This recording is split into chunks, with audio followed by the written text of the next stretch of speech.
Assalamualaikum warahmatullahi wabarakatuh.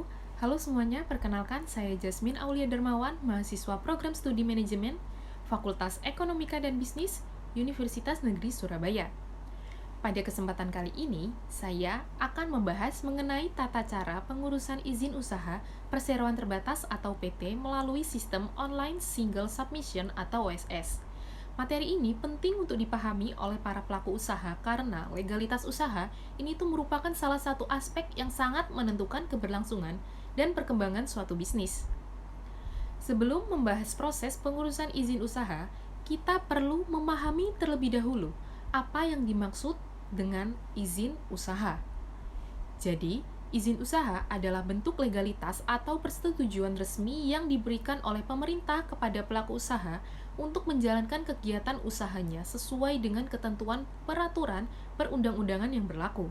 Dengan adanya izin usaha, kegiatan bisnis yang dijalankan memiliki dasar hukum yang jelas sehingga dapat beroperasi secara sah dan mendapatkan perlindungan hukum dari negara.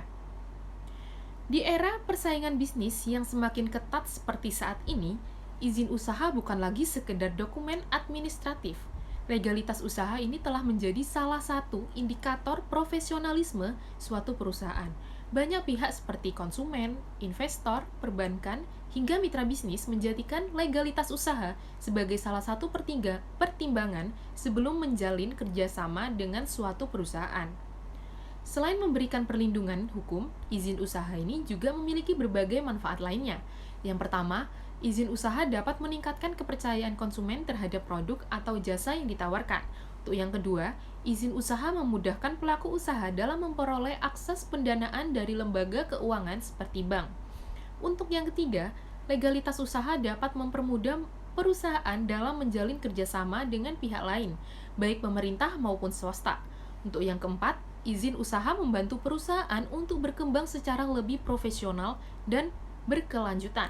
Sebaliknya, apabila suatu usaha dijalankan tanpa legalitas yang jelas, maka pelaku usaha berpotensi menghadapi berbagai kendala. Misalnya, kesulitan memperoleh pembiayaan, sulit mengikuti tender atau kerjasama resmi, serta beresiko mendapatkan sanksi administratif sesuai dengan ketentuan yang berlaku. Di Indonesia, terdapat berbagai bentuk badan usaha yang dapat dipilih oleh pelaku usaha.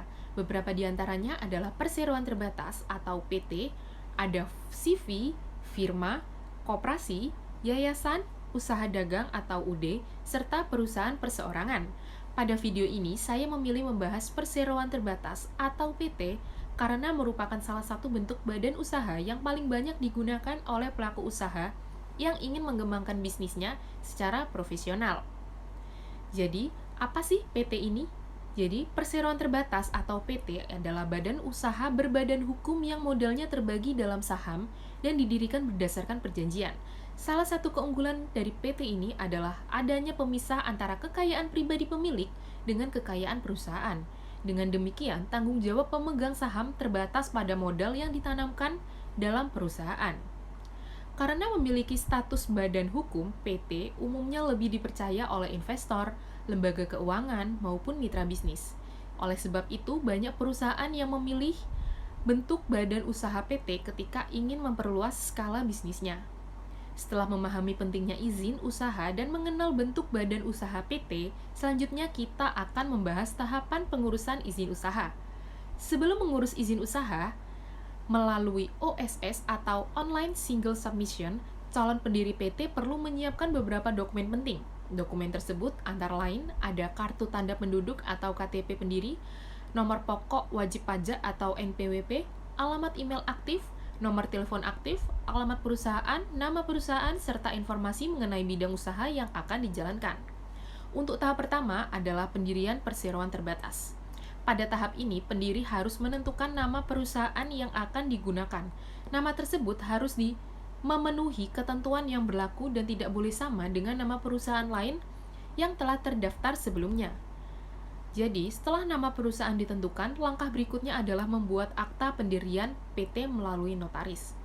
Jadi, akta pendirian ini memuat berbagai informasi penting mengenai perusahaan seperti identitas para pendiri, maksud dan tujuan perusahaan, bidang usaha, modal perusahaan, serta susunan pengurus perusahaan.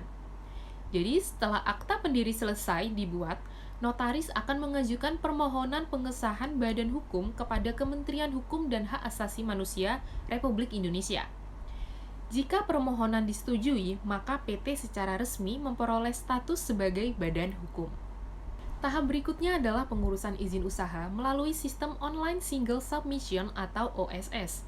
Jadi OSS ini tuh merupakan sistem perizinan berusaha berbasis elektronik yang dikembangkan pemerintah untuk mempermudah proses perizinan usaha di Indonesia. Melalui OSS, pelaku usaha dapat mengurus berbagai perizinan secara online tanpa harus datang langsung ke berbagai instansi pemerintah. Untuk langkah pertama dalam OSS adalah membuat akun menggunakan data perusahaan yang telah disahkan. Setelah akun berhasil dibuat, pelaku usaha dapat masuk ke sistem dan melengkapi berbagai informasi yang diperlukan.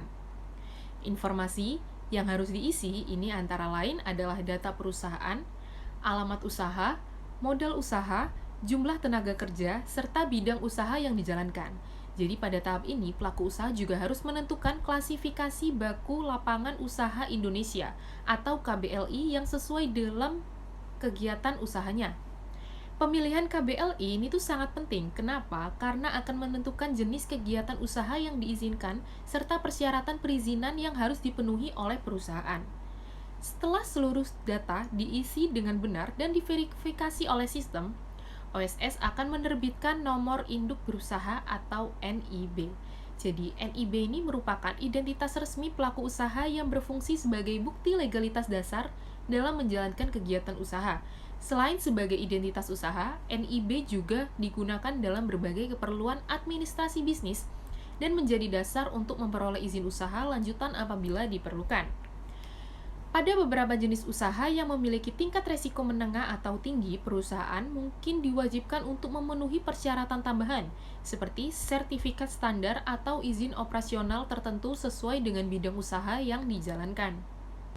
Untuk memberikan gambaran yang lebih jelas mengenai pentingnya legalitas usaha, mari kita lihat sebuah contoh kasus sederhana. Misalnya, terdapat seorang pelaku usaha bernama Ibu Sari yang memiliki usaha kedai kopi bernama Kopi Nusantara. Usaha tersebut berkembang cukup baik dan memiliki banyak pelanggan. Karena permintaan pasar yang terus meningkat, Ibu Sari berencana membuka cabang baru di lokasi yang berbeda. Nah, untuk mewujudkan rencana tersebut, Ibu Sari membutuhkan tambahan modal usaha dan mengajukan pinjaman ke salah satu bank. Namun, saat proses pengajuan berlangsung, pihak bank meminta berbagai dokumen legalitas usaha, termasuk nomor induk berusaha atau NIB. Karena usaha yang dijalankan belum memiliki legalitas yang lengkap, pengajuan pinjaman tersebut pun belum dapat diproses oleh pihak bank. Kondisi ini menyebabkan rencana pengembangan usaha harus tertunda. Jadi, menyadari pentingnya legalitas usaha, Ibu Sari kemudian melakukan pendaftaran melalui sistem OSS, melengkapi data usaha yang diperlukan, dan berhasil memperoleh NIB. Beberapa waktu kemudian, Ibu Sari kembali mengajukan pembiayaan ke bank dengan melampirkan dokumen legalitas usahanya. Dan kali ini, proses pengajuannya berjalan lebih lancar karena usaha yang dijalankan telah memiliki identitas dan legalitas yang jelas. Dari kasus tersebut, dapat kita pahami bahwa legalitas usaha bukan hanya sekedar memenuhi kewajiban hukum, tetapi juga memberikan manfaat yang nyata bagi perkembangan bisnis dan meningkatkan peluang perusahaan untuk memperoleh dukungan dari berbagai pihak. Setelah itu, sebagai penutup, dapat disimpulkan bahwa izin usaha merupakan aspek yang sangat penting dalam menjalankan kegiatan bisnis. Melalui legalitas usaha, pelaku usaha memperoleh perlindungan hukum, meningkatkan kredibilitas perusahaan, mempermudah akses pembiayaan, serta membuka peluang kerjasama yang lebih luas. Jadi, bagi pelaku usaha yang memilih bentuk badan usaha perseroan terbatas atau PT, proses perizinan saat ini menjadi lebih mudah karena dapat dilakukan melalui sistem Online Single Submission atau OSS. Dengan memahami dan mengikuti tahapan yang benar, pelaku usaha dapat memperoleh legalitas usaha secara efektif dan sesuai dengan ketentuan yang berlaku. Oleh karena itu, setiap pelaku usaha sebaiknya mengurus legalitas usahanya sejak awal agar bisnis yang dijalankan dapat tumbuh secara profesional, berkelanjutan, dan memiliki daya saing yang lebih baik. Demikian pemaparan mengenai tata cara pengurusan izin usaha perseroan terbatas melalui sistem OSS.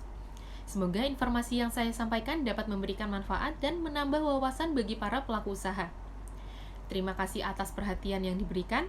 Wassalamualaikum warahmatullahi wabarakatuh.